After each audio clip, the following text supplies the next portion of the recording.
मित्रांनो, जो व्यक्ती आपल्या कर्तृत्वावरती आपल्या मेहनतीवरती विश्वास ठेवतो ना, एक दिवस नशीब सुद्धा त्याच्या पुढे नक्कीच झुकते. एक दिवस नशीब सुद्धा त्याच्या पुढे नक्कीच झुकते. रामकृष्ण हरिमौली, मी ज्योतिष आचार्य वेदांत कुलकर्णी आपल्या युट्यूब चॅनल स्वामी ज्योतिष ऑफिशियल मध्ये आपले सहर्ष स्वागत करत आहे. मित्रांनो, आजचा जो काही कार्यक्रम आहे, हा कार्यक्रम कर्क राशी कॅन्सर साइन करता अत्यंत महत्वाचा असा कार्यक्रम असणार. या कार्यक्रमाच्या दरम्यान आपण फेब्रुवारी 2026 जे काय मासिक राशीफल आहे ते आपल्या कर्क राशीकरिता कशा स्वरूपाचं असणार आहे, कोणत्या ग्रहांचं परिवर्तन या महिन्याच्या दरम्यान झालेलं आहे, त्याच पद्धतीत ते ग्रह परिवर्तन झाल्यानंतर आपल्याला काय पॉझिटिव्ह इम्पॅक्ट आपल्या लाईफ वरती असणार आहे, काय निगेटिव्ह इम्पॅक्ट आहे, ते सर्व काही आपण या व्हिडिओच्या दरम्यान जाणून घेण्याचा प्रयत्न करणार आहोत. तसेच ग्रहांचं ट्रान्झिट कशा स्वरूपाचं आहे, तसेच ते ग्रह परिवर्तन झाल्यापासून आपल्याला काय फलित स्वरूप मिळणार आहे, ते सर्व काही आपण या व्हिडिओच्या दरम्यान जाणून घेण्याचा प्रयत्न करणार आहोत. आपण जर चॅनलवर नवीन असाल तर चॅनल नक्कीच सबस्क्राईब करावे. तसेच व्हिडिओला आवडल्यास लाईक करायला विसरू नका. त्याच पद्धतीत आपल्याला जर कुंडलीवरती अनालिसिस करायचं असेल, कुंडली अनालिसिस हवं असेल, तर नंबर हा चॅनलच्या डिस्क्रिप्शन मध्ये तसेच या व्हिडिओच्या डिस्क्रिप्शन मध्ये देण्यात येत आहे. तिथे आपण संपर्क करू शकता. चला, कोणताही वेळ न दवडता आता सुरुवात करूया. आपली राशी कर्क राशी. कर्क राशीचे जे काही स्वामी आहेत ते चंद्र, ते प्रत्येक 2.25 दिवसानंतर आपलं राशी चेंज करत असतात. असो, आपल्या पंचम स्थानाचे जे काही मालक आहेत ते मंगळ आपल्या सप्तम स्थानामध्ये स्थित आहे. त्याच पद्धतीत सूर्य, बुध, शुक्र हे देखील सप्तम स्थानामध्ये स्थित आहेत. द्वितीय स्थानामध्ये केतू, तसेच आपल्या नवम स्थानामध्ये शनी, अष्टम मध्ये राहू, तसेच आपल्या द्वादश स्थानामध्ये गुरुदेवता विराजमान आहे. हे झालं ग्रहांचं ट्रान्झिट. आता जाणून घेऊया आपल्याला आरोग्यविषयक हा महिना कसा असणार आहे. मित्रांनो, ज्यावेळेस आपल्याला आरोग्याचा विचार करायचा असतो त्यावेळेस आपल्याला कुंडलीचं जे काही प्रथम स्थान आहे त्या प्रथम स्थानाचा आपल्याला अभ्यास करावा लागतो. तर आता कुंडलीच्या प्रथम स्थानामध्ये चंद्रदेवतेची राशी म्हणजेच आपली स्वतःची कर्क रास आहे. तसेच त्यामुळे त्या ठिकाणी चंद्र देवता हे प्रत्येक 2.25 दिवसानंतर आपलं ट्रान्झिट करत असतात. त्यामुळे आपल्याला पंचम स्थानाचा विचार या ठिकाणी आरोग्याच्या संदर्भामध्ये करावा लागेल. पंचम स्थानाचे जे काही मालक आहेत ते मंगळ देवता हे आपल्या सप्तम स्थानामध्ये स्थित आहे. आणि सप्तम स्थानामध्ये स्थित असलेले हे जे काही मंगळ देवता आहेत, मंगळ ग्रह आहे, हा 23 फेब्रुवारी रोजी आपलं ट्रान्झिट हे अष्टम स्थानामध्ये करणार आहे. अष्टम स्थानामध्ये गेल्यानंतर त्या ठिकाणी आपलं जे काही पंचम स्थानाचा मालक असल्या कारणास्तव आपल्याला कुठेतरी थोड्या मोठ्या प्रमाणामध्ये पोटाच्या विकारांना सामोरं जावं लागू शकतं किंवा उष्णतेचे आजार देखील या ठिकाणी होऊ शकतात. कारण मंगळ हा राहू बरोबर कंजंक्शन मध्ये असणार आहे, प्रतियुतीमध्ये असणार आहे. त्यामुळे त्या ठिकाणी आपल्याला कुठेतरी पोटाचे विचार, पोटाचे विकार, डायजेशन सिस्टीम विषयकचे विकार, तसेच स्किन इन्फेक्शन अशा स्वरूपाचा त्रास हा होऊ शकतो. कारण बुध सुद्धा त्या ठिकाणी अष्टम स्थानामध्ये स्थित होणार आहे. त्यामुळे त्या ठिकाणी पापकर्तरी योग तयार होऊन त्या ठिकाणी आपल्याला कुठेतरी स्किन इन्फेक्शनला सुद्धा सामोरं जावं लागू शकतं. बाकी कोणत्याही पद्धतीचा मोठा मेजर इश्यू या ठिकाणी आरोग्याच्या दृष्टिकोनातून या महिन्यामध्ये आपल्याला नाहीये. असो, पुढे बघूया आपण अभ्यास. मित्रांनो, ज्यावेळेस आपल्याला अभ्यासाचा विचार करायचा असतो त्यावेळेस आपल्याला कुंडलीचं जे काही पंचम स्थान आहे त्या पंचम स्थानाचाच विचार करायचा असतो. पंचम स्थानामध्ये वृश्चिक राशी आहे. वृश्चिक राशीचे जे काही स्वामी आहेत ते मंगळ हे आपल्या सप्तम स्थानामध्ये केंद्र स्थानामध्ये, इम्पॉर्टंट हे आहे की ते केंद्र स्थानामध्ये आहे.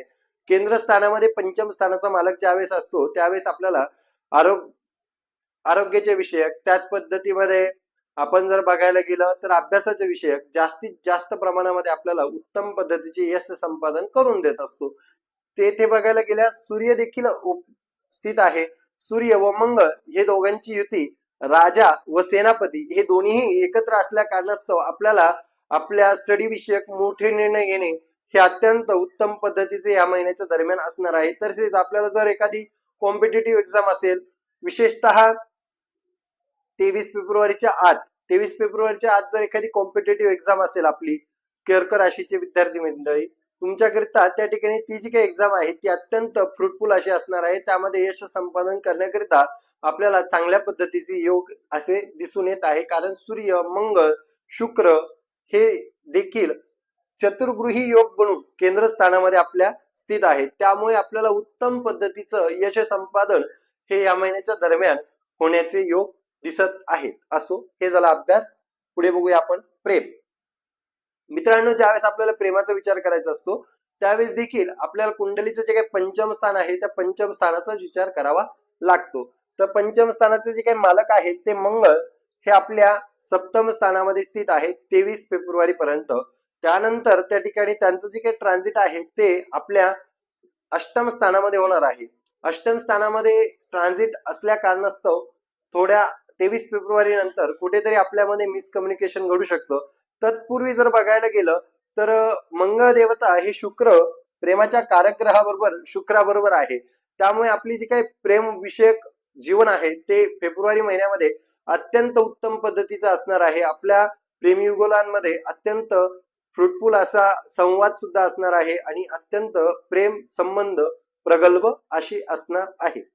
हे झालं प्रेम विषयक. आता बघूया वैवाहिक जीवन. मित्रांनो, ज्यावेळेस आपल्याला वैवाहिक जीवनाचा विचार करायचा असतो त्यावेळेस आपल्याला कुंडलीचं जे काही सप्तम स्थान आहे त्या सप्तम स्थानाचा विचार करावा लागतो. सप्तम स्थानामध्ये शनी देवतांची राशी आहे. शनी शनी शन विलंब विलंब आणि शनी देवता हे आपल्या भाग्यस्थानामध्ये स्थित आहे. भाग्यस्थानामध्ये मीन राशीमध्ये स्थित आहे. त्यामुळे त्या ठिकाणी आपल्याला बघायला गेल्यास आपले जे काही पार्टनर आहे या पार्टनर कडून आपल्याला जास्तीत जास्त प्रमाणामध्ये उत्तम पद्धतीचं भाग्य देखील प्रदान होईल आणि पार्टनरची ग्रोथ देखील या महिन्याच्या दरम्यान अत्यंत चांगल्या पद्धतीमध्ये असणार आहे. कारण त्या ठिकाणी सप्तमेश हा आपल्या त्रिकोण स्थानामध्ये लक्ष्मी स्थानामध्ये तसेच भाग्य स्थानामध्ये गेलेला आहे. त्यामुळे आपल्याला पार्टनरची ग्रोथ ही बघायला या महिन्याच्या दरम्यान मिळेल. व्यवसायामध्ये तसेच नोकरीमध्ये अत्यंत उत्तम पद्धतीचे ग्रहमान या ठिकाणी या महिन्याच्या दरम्यान होत आहे. परंतु तुम्हाला अजून एक सांगू इच्छितो की या ठिकाणी फायर प्लॅनेट सूर्य मंगळ हे देखील स्थित आहे आणि शुक्र बुध देखील स्थित आहे. तसं बघायला गेल्यास दोन फायर प्लॅनेट त्या ठिकाणी सप्तम स्थानामध्ये आहे. अग्नितत्वाचे ग्रह असल्या कारणास्तव आपल्या पार्टनर मध्ये कुठेतरी आपल्याला अग्रेशन सुद्धा दिसून येऊ शकतं. खास करून 20 फेब्रुवारी पर्यंत आपल्याला आपल्या पार्टनर मध्ये थोडंसं अग्रेशन दिसून येऊ शकतं. त्यानंतर मात्र सूर्य मंगळ शुक्र बुध यांचा ट्रान्झिट या ठिकाणी आपल्या अष्टम स्थानामध्ये होणार आहे. त्यानंतर आपलं जे काही सप्तम स्थान आहे हा चतुर्गृही योग जो काय आहे चतुर्ग्रह योग हा त्या ठिकाणी निघून अष्टम स्थानामध्ये जाणार आहे. त्यामुळे आपल्याला वैवाहिक जीवनाबद्दल जर बघायला गेलं तर उत्तम पद्धतीचा कालावधी हा सर्वोत्तम मानला जाईल 20 तारखेच्या नंतर. तत्पूर्वी थोड्याशा पद्धतीमध्ये अग्रेशनला आपल्याला सामोरं जावं लागू शकतं. पुढे बघूया आपण भाग्य. मित्रांनो, ज्यावेळेस आपल्याला भाग्याचा विचार करायचा असतो त्यावेळेस आपल्याला कुंडलीचं जे काही नवम स्थान आहे त्या नवम स्थानाचा विचार करायचा असतो. नवम स्थानामध्ये शनी देवता स्थित आहे. त्याच पद्धतीत गुरुदेवतांची राशी आहे आणि गुरुदेवता हे आपल्या द्वादश स्थानामध्ये स्थित आहे, 12व्या स्थानामध्ये स्थित आहे. तर शनी देवता या ठिकाणी स्थित असल्या कारणास्तव आपल्याला कुठेतरी आपण जर मोठी इन्व्हेस्टमेंट करायला गेला किंवा एखादा मोठा निर्णय असेल प्रॉपर्टी सेल परचेसचा त्यामध्ये कुठेतरी आपल्याला डिले दिसून येऊ शकतो. याचं कारण असं देखील आहे की भाग्यस्थानाचा जो काही मालक आहे तो 12व्या स्थानामध्ये स्थित आहे, व्ययस्थानामध्ये स्थित आहे. त्यामुळे कुठेतरी आपल्याला भाग्याच्या विषयक मोठ्या निर्णयांच्या विषयक डिले हा दिसून येऊ शकतो. बाकी ज्यावेळेस मे महिन्यामध्ये गुरुदेवतांचं ट्रान्झिट हे फर्स्ट हाऊस मध्ये आपल्या होणार आहे त्यावेळेस मात्र आपल्याला भाग्याची साथ ही अत्यंत उत्तम पद्धतीमध्ये लाभणार आहे. तत्पूर्वी मात्र थोड्याशा पद्धतीमध्ये काम होईलच परंतु थोडस डिले आपल्याला बघायला मिळू शकतो. असो, पुढे बघूया आपण करिअर. मित्रांनो, ज्यावेळेस आपल्याला करिअरचा विचार करायचा असतो त्यावेळेस आपल्याला कुंडलीचं जे काही दशम स्थान आहे त्या दशम स्थानाचा विचार करावा लागतो. आता दशम स्थानामध्ये मेष राशी आहे. मेष राशीचे स्वामी मंगळ हे आपल्या केंद्र स्थानामध्ये स्थित आहे. 23 फेब्रुवारी पर्यंत ते आपल्या सप्तम स्थानामध्ये स्थित असल्या कारणास्तव आपल्याला पार्टनरशिप मधून करिअर मधून बिझनेसचाही देखील बघत आहे आपण. पार्टनरशिप मधून तसेच करिअर मधून अत्यंत उत्तम पद्धतीचा फ्रुटफुल असा कालावधी असणार आहे. जर एखाद्यांना नोकरी नसेल तर त्या ठिकाणी त्यांना नोकरीमध्ये अत्यंत उत्तम पद्धतीचे ग्रहमान आहेत, नोकरी लागण्याचे चान्सेस आहेत. कारण केंद्रस्थानाचा मालक केंद्र स्थानामध्ये असल्यानंतर आपल्याला उत्तम पद्धतीचं फ्रुटफुल असा कालावधी भेटत असतो, फ्रुटफुल असं फळ भेटत असतं. त्यामुळे त्या ठिकाणी आपल्याला नोकरी विषयक तसेच करिअर विषयक अत्यंत उत्तम पद्धतीचे ग्रहमान आहे. परंतु असे असले तरी देखील मंगळाचं जेव्हा ट्रान्झिट हे आपल्या अष्टम स्थानामध्ये होणार आहे, त्यावेळेस त्या ठिकाणी तो राहूच्या प्रतियुतीमध्ये येणार आहे, राहूच्या युतीमध्ये येणार आहे. त्यामुळे त्या ठिकाणी कुठेतरी आपल्याला आपल्या कार्यस्थानामध्ये ऍग्रेशन हे दिसून येऊ शकतं. आपल्यामध्ये आपल्या बॉस बरोबर कुठेतरी मिसकम्युनिकेशन, कुठेतरी वाद विवाद ह्या गोष्टींना आपल्याला सामोरं जावं लागू शकतं. त्यामुळे कुठेतरी आपण ऍग्रेशन वरती कंट्रोल ठेवला पाहिजे. आणि आपलं हे झालं, आपण मासिक राशीफल फेब्रुवारी महिन्याचं बघितलं.